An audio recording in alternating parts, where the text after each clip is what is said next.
That's no moon. It's a space station. Right, so let's go on to our main topic. I didn't see one picked up, but over on the 12 Backs and Early Vintage Collectors group, they do a collectible of the week, and they've done the Kenner Death Star. Now, I know we've discussed the Death Stars, and probably we've gone into a bit more detail on the Palatoy rather than the Kenner one. But I would say we've never really discussed the Kenner Death Star in any real depth. Now, I bought a Kenner Death Star a couple of years ago off Mark Hockley at Father's Front. I've never looked at it. Well, I have looked at it. Most of it's in baggies, but I've never gone out and looked what it did. I don't really know what its main features are, for example, or its playability. Now, a lot of Americans, when you ask what's better, the Palatoy or the Kenner, they often say the Kenner one. And if you ask the Brits, they'll often say the Palatoy one. So we're just going to take a look at this and what it did and any other information we managed to find. Now, I'm going to come to you, Ed. I don't know if you ever played with one of these or you've ever got down and got with the nitty-gritty of it, but what are the playable features on Palatoy Death Star, the Kenner Death Star? Yeah, I mean, I've been aware of this toy for since my early collecting days, but I've never owned one, sadly. I really like one. They are definitely one of the coolest playsets in my opinion. I don't know if you saw, but it recently won on the forum. Somebody did a playset of the year competition. You know, a bit like the figure of the year you run every year. So somebody you could say ripped off your idea and did a playset of the year, and this came out as the overall winner. And I can definitely see why. Yeah, it's a cool thing. Its full proper name is the Death Star Space Station. I think it was the first playset. I can't think of any earlier ones. It's huge. You can see from the box photo that there's, it's a good, it's half the size of the kids playing with it, so it must be a couple of feet tall. In terms of features, it's got this kind of cool gun turret at the top, then the retractable bridge that Luke and Leia swing over with that famous scene with the stormtroopers shooting at them. It's got the, I think it's the generator, tractor beam generator that Obi-Wan disables, and then right at the bottom it's got the trash compactor, which I haven't seen this in the flesh, but my understanding is it came with like a block of foam that you had to kind of tear into pieces to make the rubbish in the trash compactor. And one of the most sought after parts of this whole set is the I don't know how you pronounce it. Is it the Dianaga or something monster? The green trash monster. You often see them being sold loose. They're really popular with loose collectors. A lot of people see them as one of the figures in the full loose run. So yeah, loads of playability, loads of spare part. Really cool piece in summary. I just want to, over on the SWCA, they do have the catalogue description from Sears, the Sears Wish Book from 1978. So I just want to read what it says in there, because it does give it quite a good description. It says how it works. Manual elevator takes figures to any of the 4 floors. Top floor features laser cannon, which emits clicking sound as it swivels into action. Push the button, explodes cannon from housing, simulating a hit. The 3rd floor has a manual light bridge which opens and closes. 2nd floor features a control console, an escape hatch to garbage compactor with simulated garbage and reptile monster found on the 1st floor for children's 5 and up.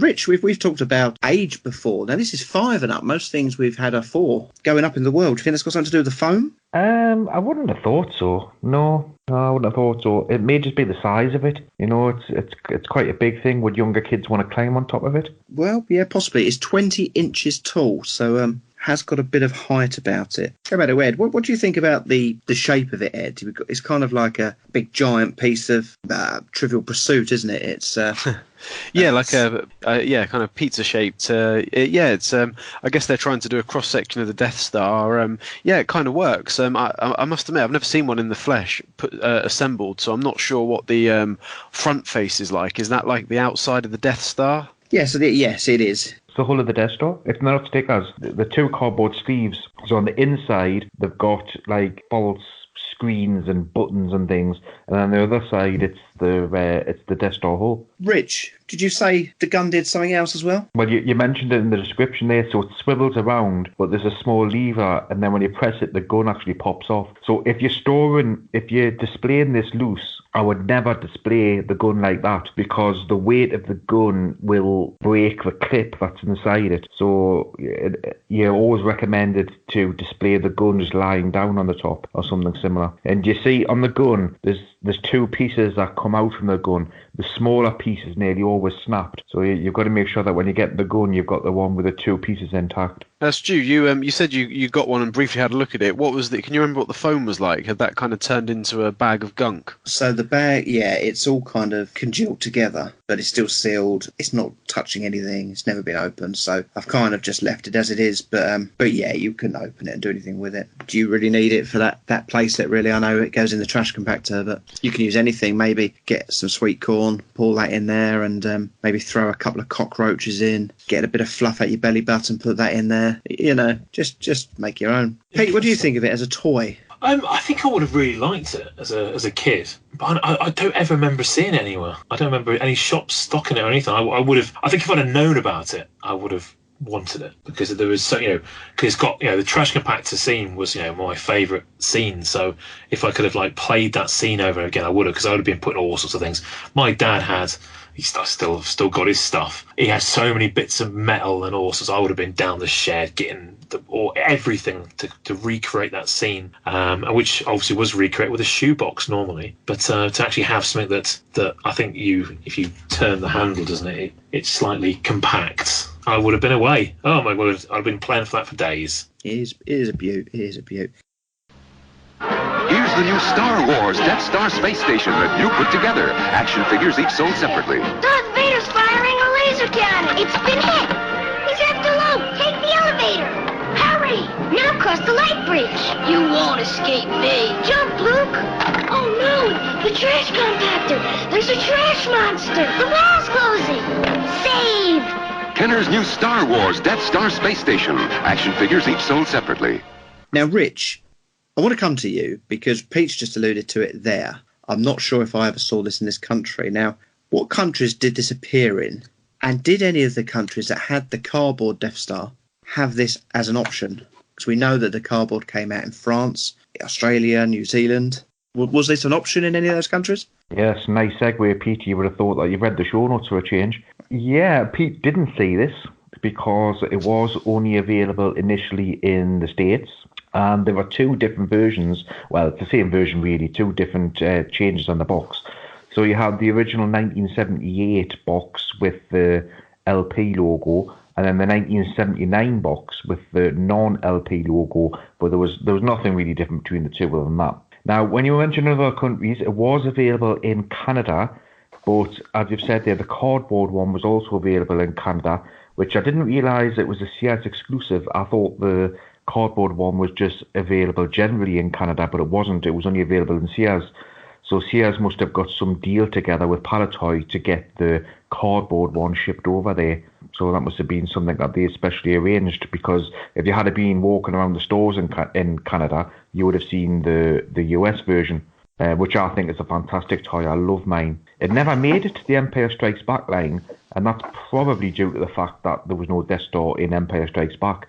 And obviously they needed to sell new toys, and the price of it probably wouldn't have made it economical to re-release an Empire Strikes Back line as well. So yeah, there's not much to add to that, Stu. But you say about them with the Empire. I was going to ask you that because a lot of the toys were shuffled out. If it was selling, that you would have still stuck it. We had other things come out on later lines, didn't we? Yeah, you did, but other countries couldn't stock this because of the cost. The amount of plastic, it was too big, it was too expensive. You were looking really just at the US and the Canada market, and if you rule Sears out of the Canada market because of the cardboard one, you've shrunk your market again. So re-releasing that big playset as an Empire Strikes Back toy when it doesn't appear in the movie didn't really make a lot of sense. Yeah, bit of a shame they didn't rejig them for Return of the Jedi and update them with the cardboard one as well, really. There's so much they could have changed, and, the Emperor's throne room and all that kind of business. Yeah, that would have been nice. Yeah, so quite a brief outing for that. Now, Jace, I'm going to get you to explain the box. Tell us any quirky things you found about the wording, the image. Was there any offers for this or with it? Yeah, well, the main obvious thing is they seem to have got the box the wrong way round. So rather than it being in lovely Palitoy Death Star kind of landscape mode, they've gone portrait. So they've gone kind of top to bottom. That's probably the actual playset. Looks like a hunk of cheese. So a hunk of cheese, and they've got this kind of portrait-shaped box to accommodate it. Another obvious rookie mistake on this thing is they've got the they're missing the Palatoy logo in the bottom right-hand corner. They've got a kennel. So, I mean, that's all completely wrong. Rather than just the one serious kid playing with his cardboard Death Star, they've got two kids there. One of them's can be seen behind the playset because it's all see-through, and one of them stood at the side, and they're both smiling. It's not that good, boys. You don't need to smile that much. So another rookie mistake there on the box. So there's two sides to this box. Where they've got stuff shown. It's showing close-ups of action figures with various things that can happen inside the playset. So there's one with Luke and Leia on a rope. Luke and Leia doing something else. Ben playing with the tractor beam control, the gun seat on one side of the box. On the other side of the box, there's R2 and C-3PO in the lift. There's Stormtrooper and Darth Vader. Looks like they've captured Chewie and Han. And then the other one is that trash compactor monster inside. Back of the box, they've just completely run out of ideas here, and they've just done a line art. Now, Ed, you already mentioned the Dianoga comes in this set. Do you think that should be part of a loose set?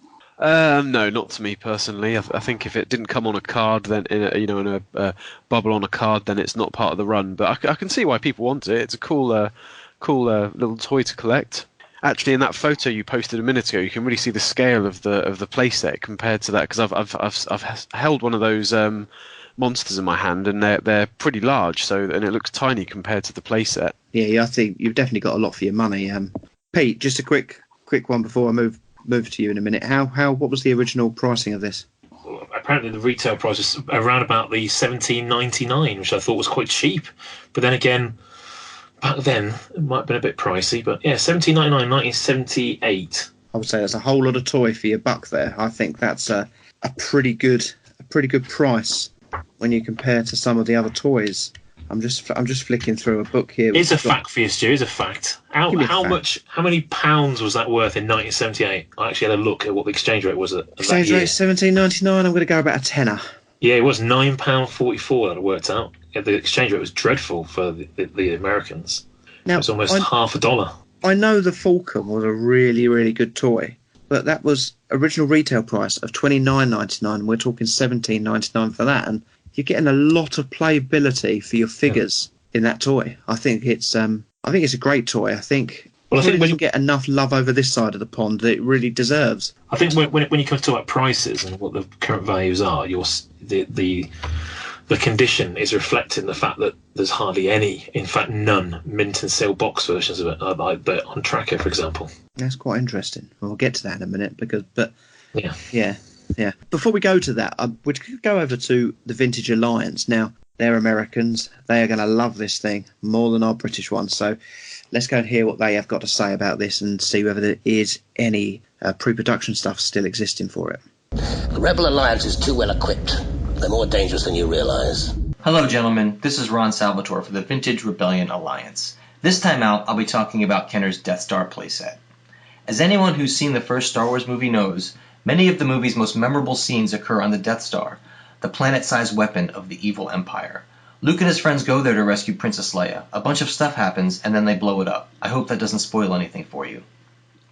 Given its prominence in the film, the Death Star was a natural for development by Kenner as part of their line of Star Wars action figure products. But how to translate a planet-sized implement into a toy? The designers at Kenner solved the problem by selecting key Death Star locations and then combining them in a way that at least sort of made sense. The locations selected were the control room blown apart by our heroes, the chasm across which Luke and Leia swing via rope, one of the enormous guns used to fire at attacking X-Wings, and of course the trash compactor in which our heroes are nearly squished to Kingdom Come. These locations occupied the various floors of the toy, 4 in number, and were tied together by an elevator topped with the computer thingy at which Obi-Wan disables the space station's tractor beam. I think we can all agree that that's a lot of play value for a single toy, even if it did kind of look like something a kid hacked together using one of Kenner's girder and panel sets. I mention girder and panel because I'm pretty certain that Kenner's experience producing that popular construction toy contributed to the final design of the Death Star. The Death Star, of course, had a number of plastic columns, or girders. To these were attached the playset's floors. The Death Star also had panels, 2 cardboard pieces that fit between the columns. They were decorated with windows on the interior. The exterior, on the other hand, showed mechanical details reminiscent of the Death Star's surface. It was a large toy, and for the time an expensive one. It sold for nearly $18 in the Sears Wish Book of 1978. The Landspeeder, by comparison, was priced at a mere $5. The Death Star appears to have been proposed as a toy on May 27, 1977, probably by Kenner head of prelim design Dave Okada. Those of you who've seen The Toys That Made Us on Netflix may be familiar with Okada. He was featured prominently in the Star Wars episode of that show. Anyway, we know the proposal date because Canadian collector Ross Cuddy owns a packet of prelim design notes that provides the proposal dates for a number of early Star Wars toys, the Death Star included. Late May would date the Death Star to a couple of months after the proposals of the earliest toys, like the X-Wing and TIE Fighter. By late May, of course, Kenner was pretty sure that Star Wars would be a hit, and they were full speed ahead on Star Wars product. The earliest known pre-production item related to the Death Star is the handmade model used to conceptualize it. It's never surfaced, and I don't believe photos of it were published, though it's known through evidence of file photography that has slipped into collector hands. The model features 3 rather than 4 floors, no bridge, and the trash compactor is not integrated into the bottom floor as it is on the production toy. In most respects, however, it's very similar to the toy that Kenner released to stores. It even shows glimpses of a prototype Dianoga peeking over the wall of the trash compactor. Okay, the Dianoga. We need to discuss the Dianoga, also known as the trash monster. In the movie, only the monster's eye was visible, but that didn't stop Kenner from creating a full-body Dianoga for inclusion with the Death Star playset. As a kid, seeing the Dianoga in toy form was a little like obtaining occult knowledge. All those people who saw the film but didn't buy the toy, did they know that the trash monster had a mouth in its chest? No, surely not. This was knowledge available only to a select few, namely the same few who knew that the Sandcrawler had been destroyed by the Imperial troop transport. Some consider the Dianoga to be part of the action figure line. These people probably also consider the crates from the Dagobah playset to be parts of the action figure line. In other words, they're crazy. By the way, on the SWCA you can see photos of a Dianoga obtained from a Kenner source that features some painted details. So it's possible that at some point the figure was intended to be painted. As it was released, it was just a solid blob of green rubber. Elsewhere on the SWCA, you can see the pattern produced for the Death Star's gun. As far as I know, the pattern does not exist, but photos of it do. The Death Star's gun was, of course, the most detailed component of the toy, and the Kenner model shop produced a beautifully rendered pattern of it. It was made of wood at a 2:1 scale. This pattern would have been used to create the tooling eventually used to mass-produce the toy. As far as I know, the Kenner Death Star was released only in the United States and Canada. Most other regions got a cardboard version of the Death Star. This toy, which remains very popular with collectors, did a better job of evoking the sphericalness of the space station seen in the movie. If you're interested in that toy, check out Yehuda Kleinman's great post about it on the SWCA blog. I'm sure you can find it by Googling. Anyway, the plastic Death Star was also available in Canada, though its box was substantially different from the one in which the American toy was packaged. Or at least some of the Canadian boxes were different. I believe the packaging actually varied in Canada. Though the Death Star was featured at Toy Fair in 1980 and appears in Empire Strikes Back packaging in Kenner's 1980 Toy Fair catalog, it was discontinued by the time Empire rolled into theaters in spring of 1980. It was replaced, not particularly well, mind you, by Darth Vader's Star Destroyer, the large playset entry in the new Kenner line. Okay guys, that wraps up my look at the Death Star. I hope you enjoyed it. Keep up the great work. By the way, I'm expecting a visit from Richard in a few weeks. Please ask him to behave himself. Talk to you guys soon. You are part of the Rebel Alliance and a traitor. Take it away! As always, superb information, and we always appreciate the Alliance input. Now, Pete, just before we went to there, we started talking about the market. You were saying there wasn't much in the way of mint and sealed boxes. What are we talking about for these now? Right, I've looked at data from like 2015. That's when Jared on the Star Wars Trekker kind of starts to really get a lot of data in. So a good 4 years of data here, and there are. Let's have a look. There's 210 loose, 216 with a box, and then a couple of Kenner Canada ones in boxes. So that's quite a lot for a playset. It's quite, and not a single one of those is mint and seal box. There's quite a lot of complete ones. There's actually someone managed to pick up a complete one for 60 quid a couple of years ago. But for really nice versions of it, nicely boxed, again, you're talking, oh goodness sake, someone's bought an incomplete one for £300. The average price for a loose one is £75, which surprised me, actually. I thought it was quite low. That's the average, is it? That complete? That's the average for a loose, complete one, yeah. Because there's a lot of losable parts in this set, exactly. isn't there? I'm assuming when they say complete, that's not with foam. It would not be with the warp either. The warp goes for like 20, 30 quid. Exactly. So I'm assuming that is just, it's in a condition where it's got the majority of it there, the gun, the compactor, all the stickers and that sort of stuff. I think that's what you mean by complete. But I mean the prices, they're all over the place. For a boxed version, as in complete with a box, the average is £129. So when you paid Mark Hockley, whatever you paid, I think you did pretty well. Wasn't it about 60 quid or something you paid for it? Oh, I can't. It wasn't a lot. It wasn't a lot. It was under £100. Yeah, the only thing that's annoying with mine is, and it will be an upgrade at some point, is the box has obviously been in like a thrift store or at a jumble sale, and someone's written $5 right across it in black marker pen.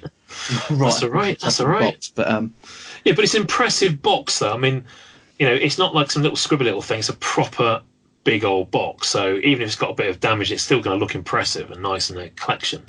But yeah, there seems to be enough of them. I mean, looking at Jared's data chart, it's all around kind of like under, even for good versions, under 240 quid. So I think from literally 15 upwards. So someone got a bargain for, although it wasn't complete, 15 quid for a this. It's probably like all the bits and bobs. But I just think that the lowest complete price. So look, blah blah blah. God, there's hardly any complete in here. His average must have been all over the shop. 65. 65 was the lowest for a completed version. I'm guessing most of these sales are eBay US. Yeah, pretty much. So look, are there any? I don't think there's. Oh no, there's a handful of Canadian. There's a couple of UK. There's a German. But yeah, the majority, UK 90%. prices, are they up? Are they more expensive because of the? Not really. It seems to be like the higher price ones in good condition. £360 is kind of like around that kind of top end. That was a UK one. There's plenty of high ones, but I must say that there's quite a lot in that sort of 100 to 150 kind of range of all sorts of variation of condition and completeness. So like I said, I mean, I don't know really how he's got the word complete in there when obviously none of those are going to have the foam, and none of them, like Richard said, probably not going to have the string and stuff. But I think you could nicely display it without those things. I mean personally, if you had majority of those pieces there, the stickers, the card, those card exteriors, I don't think you need much more really. I don't think you need those little bits and bobs really. Personally, I wouldn't be that interested. Like, what's the point of paying ridiculous amounts for a bit of string? Just leave it. Looks all right. Looks nice, impressive. But yeah, price, you can definitely get them. The range of dates, it's constant. So there's not been like a lull or a frenzy at any stage. They're just constantly. You always have a chance to get one if you want one in some condition. Brilliant, Pete. Thanks for that, mate. So I'm just going to close this out by a quick round robin then. So, Ed, do you own one? No, never had one, sadly. Would you like one? I would, yeah, if I had the space to display it. I think, yeah, it's very cool. And what do you rate that playset out of 10? 10, definitely, yeah. I think it was worthy finalist or winner, in fact, in the recent playset of the year poll. Definitely. Jason, do you own one? I don't. Would you like to? I don't really own any kind of boxed items. I mean, I'll say this: it's a very nice playset, despite me obviously slanging it off compared to the Palto one. But yeah, I mean, it looks like a nice playset. Would I want one? If I was collecting all the kind of box stuff, definitely want one of those, I would think.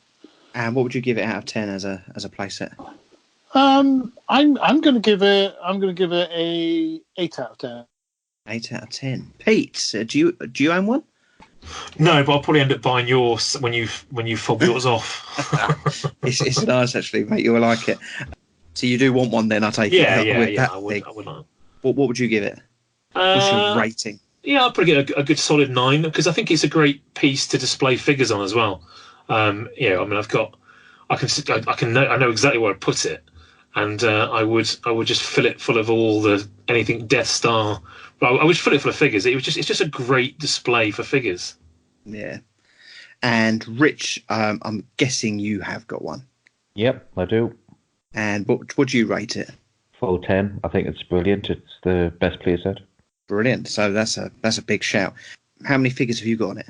None. It's a bit boring, Rich. I was expecting you to have a proper scene going on it, but yeah, that You one. can buy some more vintage figures and make it look really nice. Yeah, well, I think it's a great item, and anyone who wants to see lots of different peoples and the way they've got it displayed, go and check out the 12-back group. Just type in Death Star at the top because it'll probably be a couple of weeks down the list. But there were some great posts on there, some great people displaying things, and